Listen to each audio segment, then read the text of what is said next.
ஐய கொஞ்சம் நல்லா பேசினா போதும் 500 கொடு 1000 கொடுன்னு வந்துருவாங்க. எங்க போனாலும் இவங்க தொல்லை தாங்க முடியல. ம், யார்கிட்ட மாப்பிள்ள பேசிட்டு இருக்க?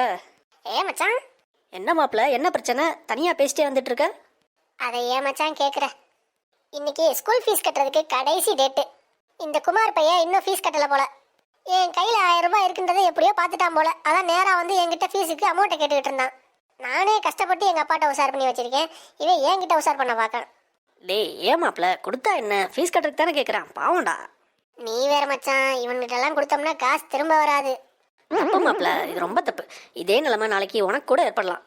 எனக்கு எதுக்கு மச்சான் அந்த நிலைமை ஏற்பட போகுது? நான் தான் ஃபீஸ் கட்டிட்டேனே. டேய், இப்படி சொன்னா உனக்கு புரியாது. இரு, உனக்கு வேற வழியில சொல்றேன். என்ன மச்சான், குட்டி ஸ்டோரியா? அதே தான். சொல்லு கேட்போம் கேட்போம். ஒரு ஊர்ல ஒரு பண்ணை வீடு இருந்துச்சான். அந்த பண்ணை வீட்டுக்கு சொந்தக்காரரும் அவரோட மனைவியும் அந்த வீட்டில் வச்சாங்களாம். பண்ணையாரும் பத்மினியும், கரெக்டா மச்சான்? அதே தான்டா மாப்பிள்ள. அந்த பண்ணையாரு அந்த பண்ணை வீட்டில் ஒரு கோழியும் ஒரு பன்னியும் மாடும் வளர்த்தாராம். இவங்களோடலாம் சேர்ந்து ஒரு எலியும் இவங்களுக்கே தெரியாமல் அந்த பண்ணை வீட்டில் வாழ்ந்து வந்துச்சு. இந்த எலியோட தொல்லை நாளுக்கு நாள் அந்த வீட்டில் அதிகமாயிட்டே போச்சு. பண்ணையார் வாங்கி வைக்கிற எல்லா பொருளையும் அந்த எலி டேமேஜ் பண்ணிட்டு இருந்துச்சு. நாளுக்கு நாள் அந்த எலியோட தொல்லை ரொம்பவே அதிகமாயிருச்சு. இந்த எலிக்கு எப்படியாவது ஒரு முடிவு கட்டணும் அப்படின்னு பண்ணையாரும் அவங்க ஒய்ஃபும் யோசிச்சாங்க. மறுநாள் காலையில் பண்ணையார் வழக்கம் போல் சந்தையிலேருந்து ஒரு பார்சல் வாங்கிட்டு வந்தார். அதை தன்னோட பொந்துலேருந்து ஒளிஞ்சு பார்த்த எலி, ஆஹா நமக்கு ஏதோ ஒரு பார்சல் வாங்கிட்டு வந்துட்டாங்க அப்படின்னு பார்த்துட்டே இருந்துச்சு. பண்ணையார் அந்த பார்சலை ஓப்பன் பண்ண அந்த நிமிஷம் எலி ஷாக் ஆயிடுச்சு. அப்படி என்ன மச்சான் இருந்துச்சு அந்த பார்சல்ல? அந்த பார்சலில் ஒரு எலி பொறி இருந்துச்சு. எலி பொறினா எலி பிடிக்கிற மிஷின் தானே மச்சான்? அதே தான் மாப்பிள்ள. அந்த எலி பொறியை பார்த்ததும் அந்த எலிக்கு தூக்கி வாரி போட்டுருச்சு. பயந்து போன எலி என்ன பண்ணுறதுனே தெரில. அதுக்கு யார்கிட்டயாவது உதவி கேட்கலாமேன்னு முடிவு பண்ணிச்சு அந்த எலி. உடனே பக்கத்தில் இருந்த கோழிக்கிட்ட போய், என்னை பிடிக்க எலி பொறி வாங்கி வச்சிட்டாங்க, எனக்கு என்ன பண்ணுறதுனே தெரில, எனக்கு ஏதாவது ஒரு உதவி பண்ண அப்படின்னு சொல்லி அந்த கோழிக்கிட்ட எலி உதவி கேட்டுச்சு. அதுக்கு அந்த கோழி, இந்த எலி பொறியில் நானாக மாட்டிக்க போகிறேன், இது எனக்கான பிரச்சனையே கிடையாது, உன் பிரச்சனையை உனக்குள்ளேயே வச்சுக்கோ அப்படின்னு சொல்லி எனக்கு என்னன்னு போயிடுச்சு. அப்புறம் அந்த எலி என்ன பண்ணுறதுனே தெரியாமல் பக்கத்தில் இருந்த பன்னிக்கிட்ட போய் உதவி கேட்டுச்சு. அந்த பன்னி அது சொல்கிறத காதுலேயே வாங்கலை. உடனே பக்கத்தில் மேய்ஞ்சிக்கிட்டு இருக்க மாடுகிட்ட போய் உதவி கேட்டுச்சு. அதுக்கு அந்த மாடு, போ எனக்கு 1008 வேலை இருக்குது, இதான் எனக்கு வேலையான்னு அலட்சியமாக பதில் சொல்லிச்சு.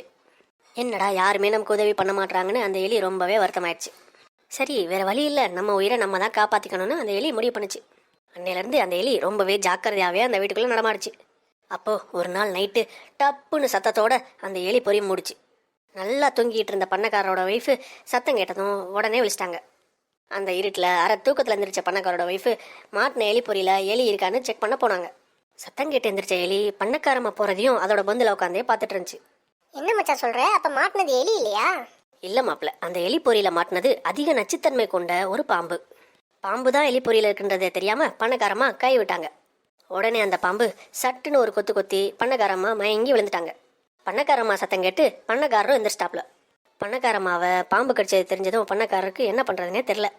உடனே பக்கத்தில் இருந்த வைத்தியரை கூப்பிட்டு, என்னோட மனைவியை பாம்பு கொத்தி எரிச்சு என் மனைவியை காப்பாற்றுங்க எப்படியாது அப்படின்னு சொல்லி உதவி கேட்டார். இங்கே நடக்கிற எல்லாத்தையும் அந்த கோழியும் பன்னியும் மாடும் பார்த்துட்டே இருந்துச்சு. வைத்தியர் முதலுதவி செஞ்சு அவரோட ஒய்ஃபை காப்பாற்றிட்டாரு.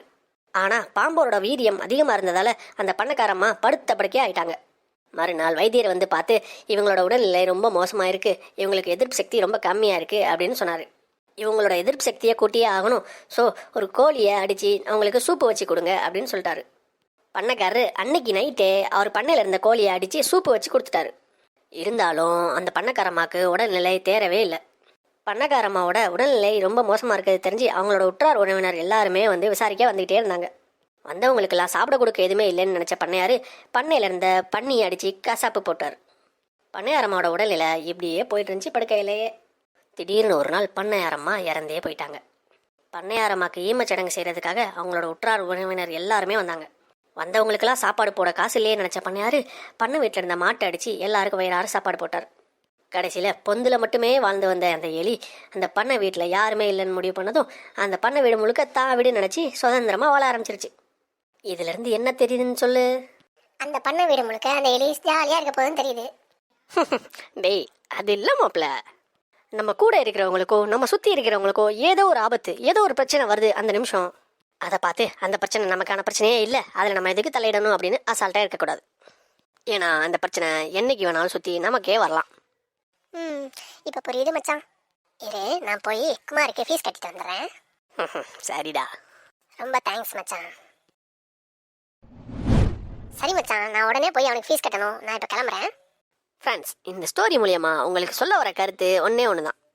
உங்களோட நண்பர்களுக்கோ உங்களோட உறவினர்களுக்கோ உங்கள் சுற்றி இருக்கிற யாரோ ஒருத்தவங்களுக்கு ஆபத்து அப்படின்னு ஒரு நிமிஷம் நீங்கள் கேள்விப்பட்டீங்கன்னா அசால்ட்டாக அதை விட்டுறாதீங்க. ஏன்னா நம்ம கூட இருக்கிறவங்கள நம்ம நல்லா பார்த்துக்கிட்டா நமக்கு மேலே இருக்கவன் நம்மளை நல்லா பார்த்துப்பான். அவ்வளோதான், தி எண்டு.